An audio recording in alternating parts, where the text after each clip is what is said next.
అందరికి సింపుల్ గా egg biryani recipe చూద్దామా. ముందుగా ఒక 2 గ్లాసుల బియ్యాన్ని శుభ్రంగా కడిగేసుకుని పక్కన పెట్టుకుందాం. అలాగే కోడిగుడ్లను కూడా తగినన్ని తీసుకుని పొట్టు తీసి పక్కన పెట్టుకుందాం. వేరొక దర్శడి కడాయిలో 1 టేబుల్ స్పూన్ నూనె 1 టేబుల్ స్పూన్ నెయ్యి వేసుకుని దీంట్లోనే హోల్ గరం మసాలాలను వేసుకుని తరిగి పెట్టుకున్న ఉల్లిపాయలు పచ్చిమిరపకాయలు వేసేసుకున్నాక టమాటాలను కూడా వేసుకుని ఫ్రై చేసుకోండి. దీంట్లోనే 1 టేబుల్ స్పూన్ అల్లం వెల్లుల్లి పేస్ట్ వేసుకుని పచ్చివాసన పోయాక దీంట్లో 1 టేబుల్ స్పూన్ కారం, తగినంత సాల్ట్, 1/4 టేబుల్ స్పూన్ ధనియాల పొడి, 1/4 టేబుల్ స్పూన్ గరం మసాలా, చిటికెడు పసుపు వేసేసుకున్నాక 1 కప్పు దాకా చిక్కటి పెరుగు వేసుకుని మిక్స్ చేసేసుకోండి. దీనిలో కొత్తిమీర అలాగే కడిగి పెట్టుకున్న బియ్యాన్ని నీళ్లు లేకుండా ఒకసారి వేసేసుకుని మిక్స్ చేసుకోండి. గ్లాస్ బియ్యానికి 2 గ్లాసుల వాటర్ ని యాడ్ చేసుకోండి.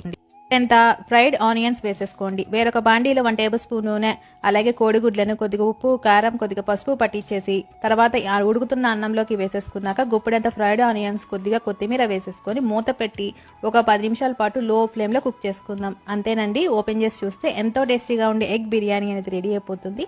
చూసి ఎలా